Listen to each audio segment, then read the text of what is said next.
అన్నదాత అన్నదాత మీ అన్నదాత చెమటోడ్చి ఆహారాన్నందించే రైతన్నా అనునిత్యం నీ కండదండగా నిలిచే నేస్తం ఎవరన్నా అన్నదాత అన్నదాత మీ అన్నదాత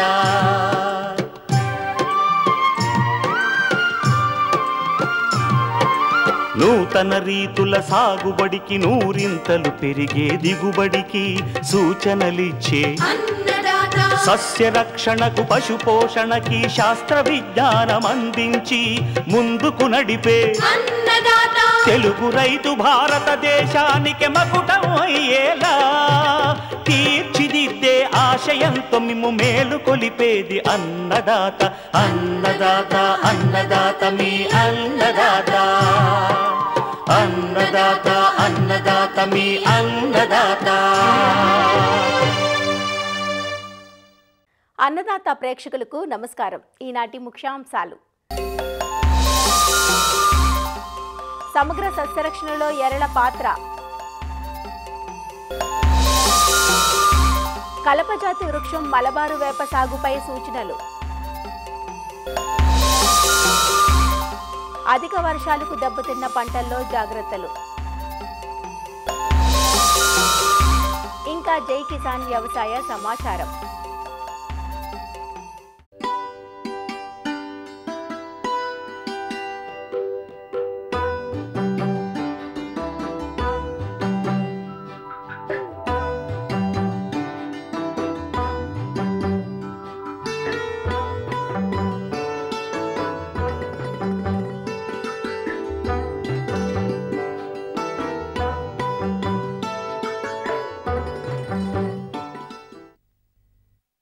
ఇటీవలి కాలంలో రైతుల ఆదరణ పొందుతున్న కల్పజాతి వృక్షం మలబారు వేప.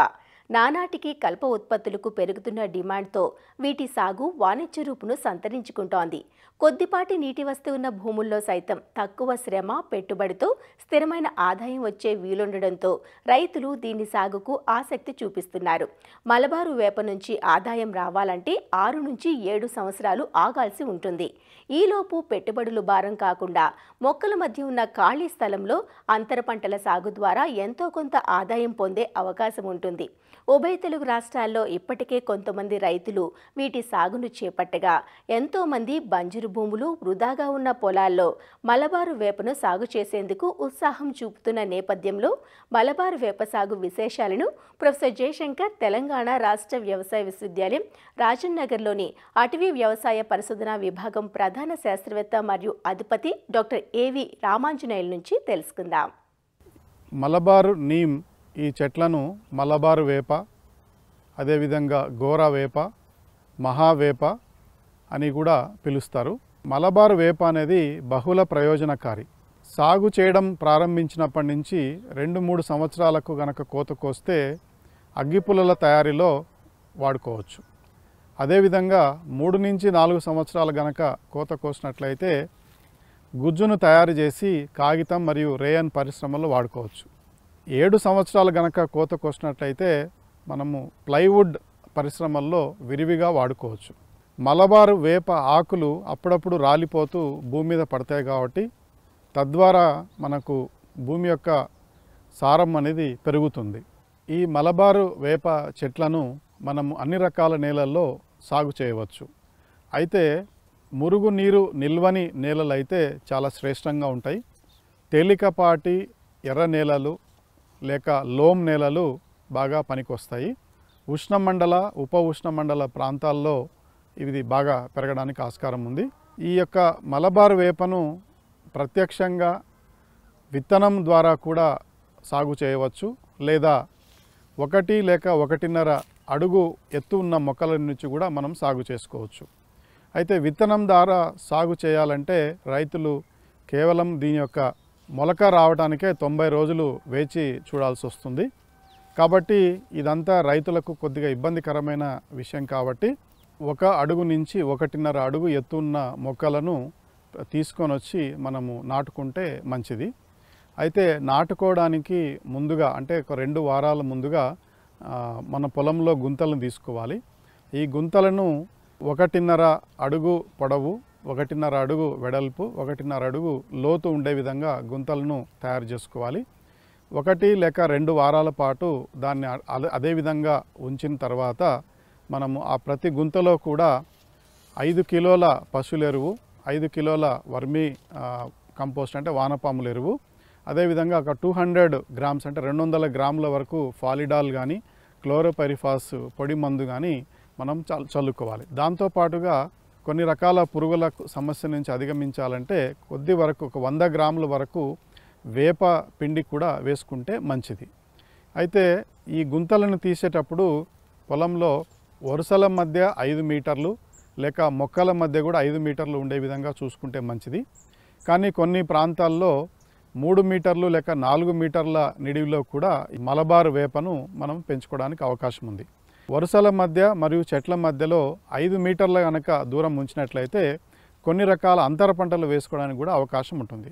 2 లేక 3 సంవత్సరాల పాటు క్షేత్రస్థాయి పంటలైనటువంటి ఎక్కువ ఎత్తు పెరగని పంటలు కనుక వేసుకుంటే మంచిది. మరి వీటిలో ముఖ్యంగా ఏంటంటే వేరుశెనగ, అదేవిధంగా మనకు మిరప, దాంతోపాటుగా టమాటా, అదేవిధంగా పెసర, మినుము ఇలాంటి తర్వాత బొబ్బర్లు ఇలాంటి పంటలు కనుక వేసుకుంటే మనకు భూమి సారవంతం కాపాడడంతో పాటుగా ఈ అంతర పంటల నుండి కూడా రైతుకు ఆదాయం వచ్చే అవకాశం ఉంది. 3 నుంచి 4 సంవత్సరాల తర్వాత అంతర పంటలు వేయడానికి కొద్ది కష్టతరంగా ఉంటుంది. అలాంటి సందర్భంలో పశువులు ఉన్న రైతులు కనుక ఈ అంతర పంటలుగా పశుగ్రాస పంటలు వేసుకుంటే మలబారు వేప నుండి వచ్చే నీడను తట్టుకొని కూడా ఆ పశుగ్రాస పంటలు పెరగడానికి ఆస్కారం ఉంది. ఆ విధంగా మలబారు వేప కోసేంత వరకు కూడా అంతర పంటలను వేసుకొని అదనపు ఆదాయం పొందడానికి అవకాశం ఉంది. మలబారు వేపను మనము జూన్ జూలై మాసంలో నాటుతాం. నాటిన తర్వాత అవి బాగా ఏనుకునేంత వరకు మాత్రము రెగ్యులర్గా అంటే సాధారణంగా ప్రతి 2 రోజులకు ఒకసారి మనం నీరు పెట్టి వాటిని ఏనుకునే విధంగా చేసుకోవాలి.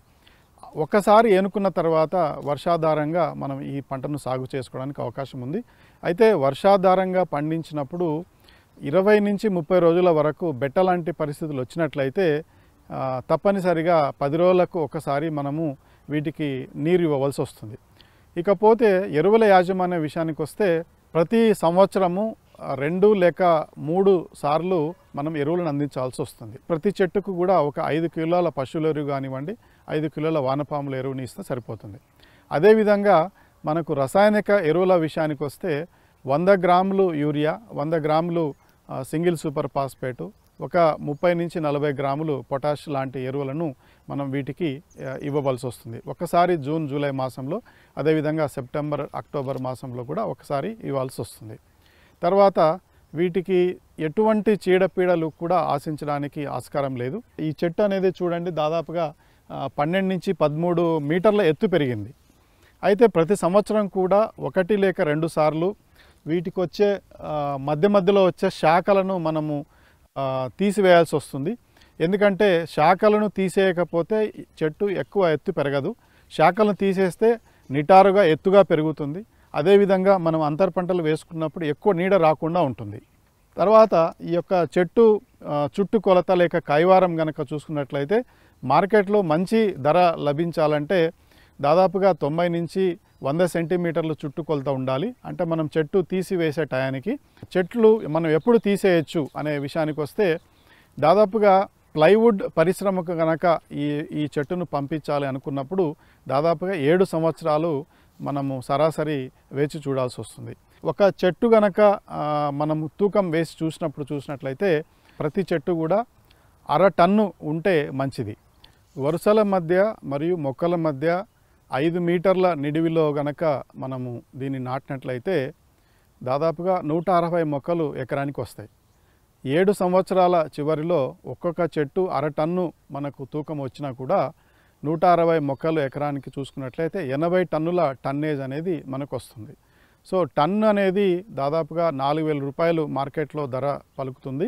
సో తద్వారా చూసుకున్నట్లయితే 3 లక్షల పై చిలుకు మనకు మొత్తం ఆదాయం వచ్చే అవకాశం ఉంది.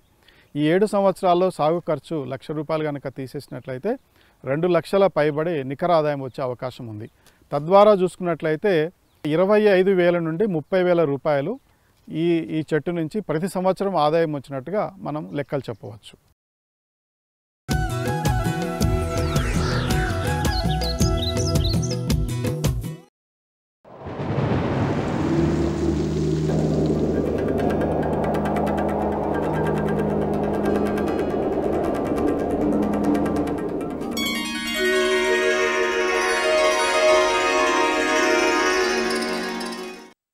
గత వారం రోజులుగా ఏకధాటిగా కురుస్తున్న వర్షాలకు సాగురంగం కొంత ఒడిదుడుకులను ఎదుర్కొంటోంది.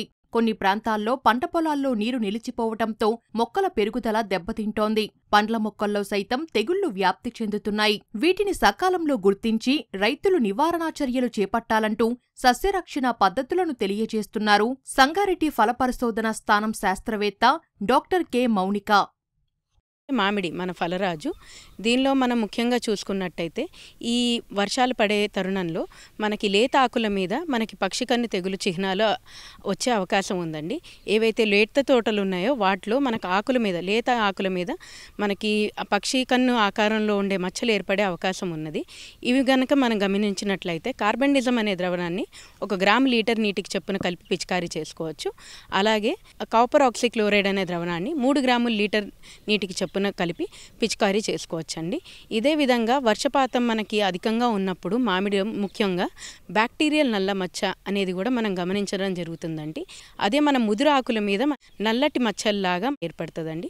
వర్షం ఎప్పుడైతే ఎక్కువగా ఉంటుందో ఈ వర్షపు నీటి ద్వారా ఈ బ్యాక్టీరియల్ నల్ల మచ్చ అనేది మనకి చెట్టు లోపల పాకే అవకాశం ఎక్కువ ఉంటుంది. ఎందుకంటే మనకి చెట్టు కొమ్మల లోపల వర్షపాతం ఎక్కువ ఉన్నప్పుడు తేమ అనేది ఎక్కువ ఉండడం వల్ల ఈ తెగులు ఉధృతి అనేది మనకి ఎక్కువగా ఉంటుంది.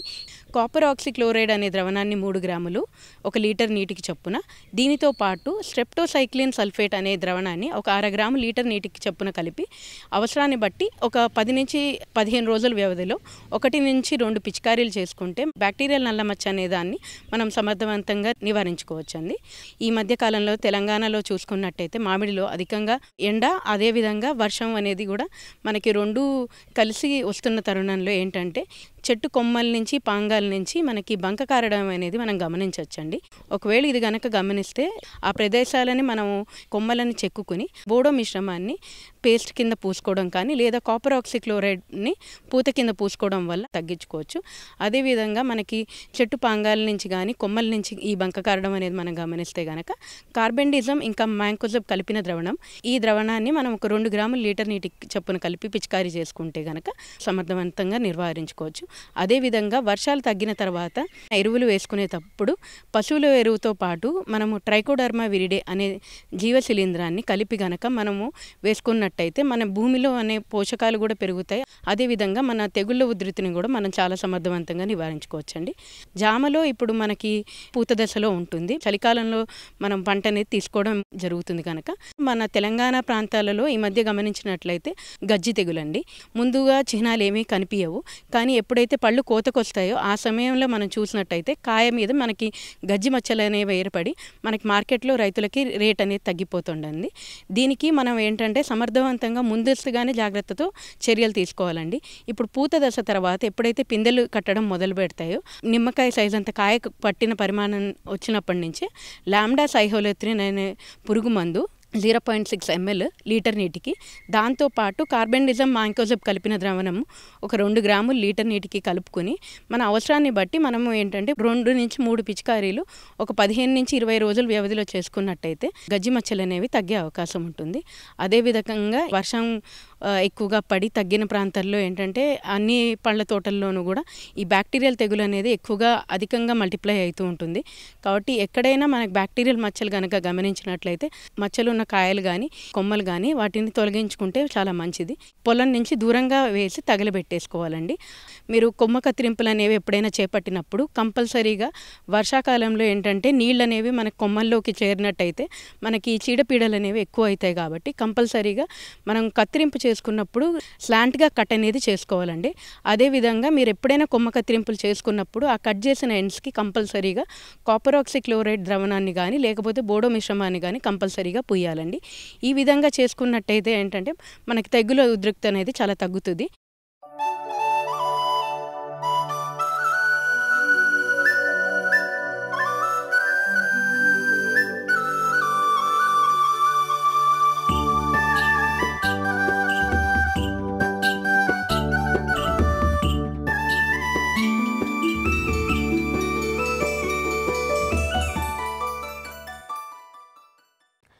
నేల సహజత్వాన్ని కోల్పోయిందంటే విచక్షణారహిత రసాయనాల వినియోగమే ప్రధాన కారణమన్నది సుస్పష్టం.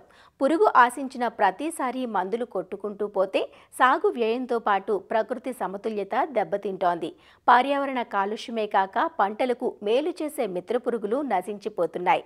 పండించిన ఉత్పత్తుల్లోనూ పురుగు మందులు అవశేషాలు మిగిలిపోయి మానవాళి ఆరోగ్యానికి తూట్లు పొడుస్తున్నాయి.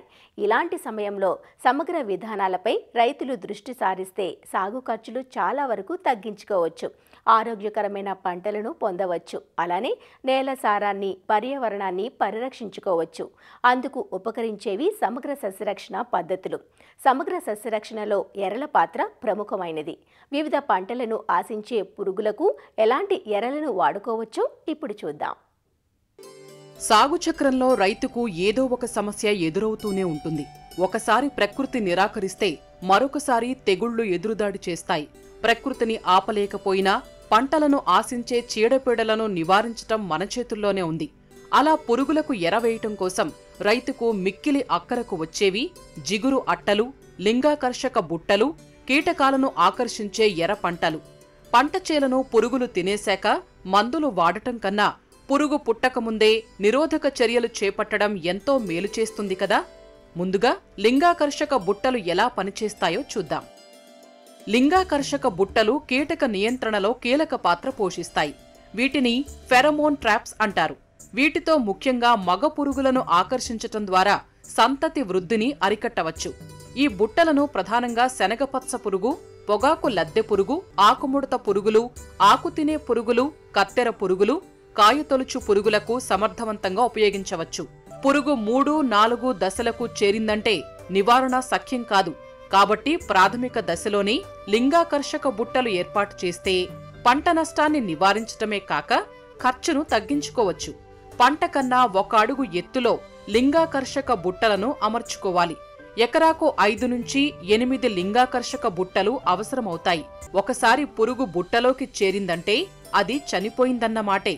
అలా బుట్టలో మరణించిన పురుగులను బుట్టకు ఏర్పాటు చేసిన పాలిథీన్ కవర్లో నుంచి తొలగించాలి.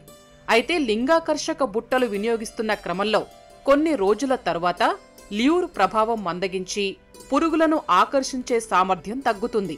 ఈ పరిస్థితుల్లో బుట్టల్లో అమర్చిన ల్యూర్ను నెలకొకసారి మార్చటం ద్వారా తిరిగి బుట్టలు ఆశించిన స్థాయిలో ప్రభావం చూపుతాయి. లింగాకర్షక ఎరలతో పాటు పండు ఈగ ఎరలు రైతుకు ఎంతో మేలు చేస్తాయి. సాధారణంగా తీగజాతి కూరలైన బీర, కాకర, గుమ్మడిలోనూ మామిడి, జామ, రేగు, బొప్పాయి వంటి పండ్ల తోటల్లోనూ పండు ఈగ తెలియని నష్టం చేస్తుంది. పువ్వు నుంచి పిందె ఏర్పడేటప్పుడే కాయ లోపల గ్రుడ్డు పెడుతుంది పండు ఈగ. వాటి నుంచి వచ్చిన పిల్ల పురుగులు గుజ్జును తింటూ పెరుగుతాయి. దీనివల్ల కాయలు పూర్తిగా పెరగకుండానే పండిపోతాయి. వాటిని మనం గుర్తించేలోపే 30% మేర నష్టం చేసేస్తుంది. కనుక దీనిని నివారించాలంటే 100 గ్రాముల బెల్లం ద్రావణం లేదా పులిసిన కళ్ళులో 2 మిల్లీలీటర్ల మిథైల్ యూజినాల్ కలిపి ప్లాస్టిక్ ప్లేట్లలో గాని మట్టి ప్రమిదల్లో గాని పోసి పెట్టాలి. రెడీమేడ్గా దొరికే మిథైల్ యూజినాల్ ఎరలను పెడితే ఆ వాసనకు ఆకర్షితమై పండు ఈగలు చచ్చిపోతాయి. ఎకరాకు 8 బుట్టలు సరిపోతాయి. ఉధృతి ఎక్కువగా ఉంటే ఎక్కువ బుట్టలు పెట్టి మాస్ ట్రాపింగ్ ద్వారా అరికట్టాలి. పంటలకు కాంతి ఎరలను కూడా ఏర్పాటు చేయవచ్చు. వీటిని లైట్ ట్రాప్స్ అంటారు. ఈ దీపపు ఎరలు వెదజల్లే కాంతికి ఎర్ర గొంగళి పురుగులు, మిడతలు, పచ్చదోమలు, బత్తాయిలో దోమపోటును కలిగించే రెక్కల పురుగు వంటివి ఆకర్షించబడి క్రింద ఏర్పాటు చేయబడ్డ కిరోసిన్ ద్రావణంలో పడి చనిపోతాయి.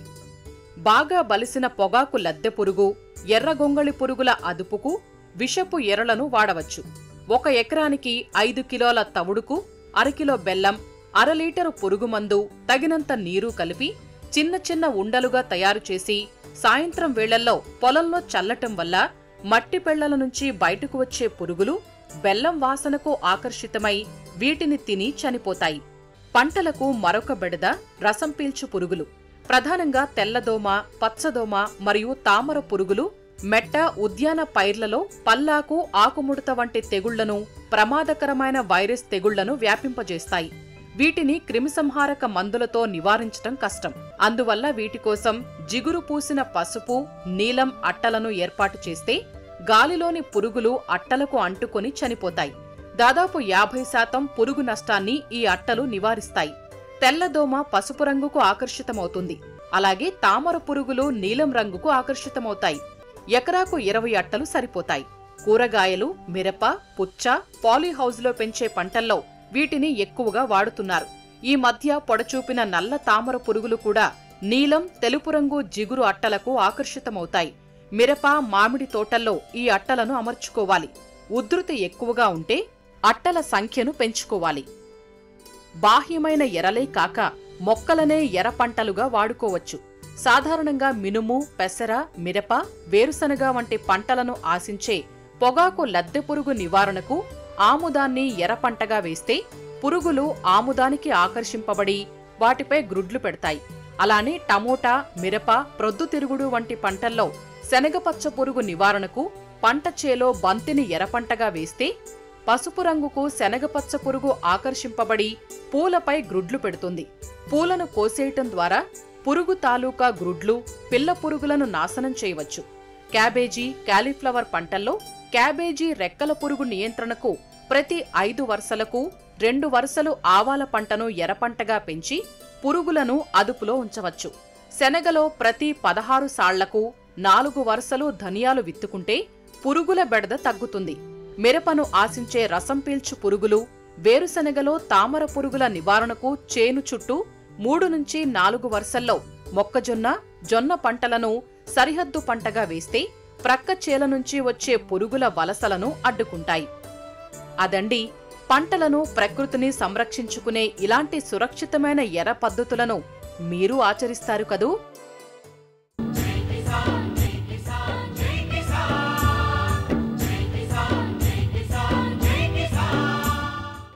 వ్యవసాయ సమాచారం ఇప్పుడు జై కిసాన్లో చూద్దాం. ఆంధ్రప్రదేశ్లోని నెల్లూరు జిల్లాలో 2025-2026 ఆర్థిక సంవత్సరంలో అన్నదాత సుఖీభవ పథకం మొదటి విడతలో అర్హత కలిగిన 2,514 మంది రైతులకు గాను 1,95,186 మంది రైతుల ఖాతాల్లో జమ చేయడం జరిగిందని జిల్లా వ్యవసాయ శాఖ అధికారి సత్యవాణి తెలిపారు. అర్హత ఉన్నప్పటికీ వివిధ కారణాల వల్ల లబ్ధి పొందని 4,900 మంది రైతుల కోసం ప్రభుత్వం ఈ నెల 20 వరకు వివరాల సవరణకు గడువిస్తున్నట్లు ఆమె తెలిపారు. వీరంతా తమ గ్రామ సమీప ఉన్న రైతు సేవా కేంద్రాలు, సచివాలయం వద్దకు వెళ్లి సమస్యలను పరిష్కరించుకోవాలన్నారు. నెల్లూరు జిల్లాలో అన్నదాత సుఖీభావ పథకం కింద 2,514 మంది ఎలిజిబుల్ ఫార్మర్స్ రాగా వాళ్లల్లో 195,186 మందికి మనకి పేమెంట్ పడటం జరిగిపోయింది. మొన్న మిగతా 4,900 మంది రైతులు మనకి వివిధ కారణాలతోటి చెల్లించలేకపోయాం. ముఖ్యంగా దీంట్లో ఎన్పిసిఐ అంటే బ్యాంకులో ఖాతాలు యాక్టివ్గా లేకపోవటం వల్ల ఒక 2,200 మందికి, అదేవిధంగా బ్యాంకు డేటా అసలు కనెక్ట్ వాళ్ళ ఆధార్ నంబర్తో బ్యాంకు లింకేజ్ లేకపోవడం మూలంగా దాదాపు 1,900 మందికి ఈరోజు అన్నదాత సుఖీభావ ఇవ్వలేకపోతున్నాము. దీనికి గాను రైతుల్ని మొబిలైజ్ చేసి మనము మన విఏఏలు బ్యాంకులకు తీసుకెళ్లి యాక్టివ్ చేయిస్తున్నారు. వీటికి రైతులు సహకరించాలని చెప్పి కోరుకుంటున్నాము. అదేవిధంగా 362 మందికి ఈకేవైసీ కూడా అవ్వలేదు ఇంతవరకు. కాబట్టి వెంటనే ఈకేవైసీ చేయించుకోవడం ద్వారా, బ్యాంకు లింకేజ్ చేయించుకోవడం ద్వారా ఈ మిగతా 4,966 మంది రైతులు అన్నదాత సుఖీభావ పొందటానికి గాను ఈ కరెక్షన్స్ ఉన్నాయి. ఈ కరెక్షన్స్ చేయించుకున్న తర్వాత రైతులని గ్రీవెన్స్ మాడ్యూల్లో పెట్టవలసి ఉంటుంది. ఆ గ్రీవెన్స్ మాడ్యూల్లో ఉన్న రైతులకి ఇమీడియట్గా అమౌంట్ పట్టడానికి అవకాశాలు ఉన్నాయి. కాబట్టి ఆ గ్రీవెన్స్ మాడ్యూల్ 20వ తారీఖు దాకా అందుబాటులో ఉంటుంది ఈ నెల. కాబట్టి రైతులందరూ ఈ అవకాశాన్ని వినియోగించుకోవాలని కోరుతున్నాం. మరిన్ని విభిన్న అంశాలతో రేపటి అన్నదాతలో మళ్ళీ కలుసుకుందాం. నమస్కారం. అన్నదాతలు తమ సందేహాలు, సమస్యలను 1800-425-4085 టోల్ ఫ్రీ నంబర్లో ఉదయం 10 నుంచి 11 గంటల మధ్య పని దినాలలో సంప్రదించగలరు. ఈ కార్యక్రమాన్ని యూట్యూబ్లో www.youtube.com/annadata ETV లింక్ ద్వారా వీక్షించవచ్చు.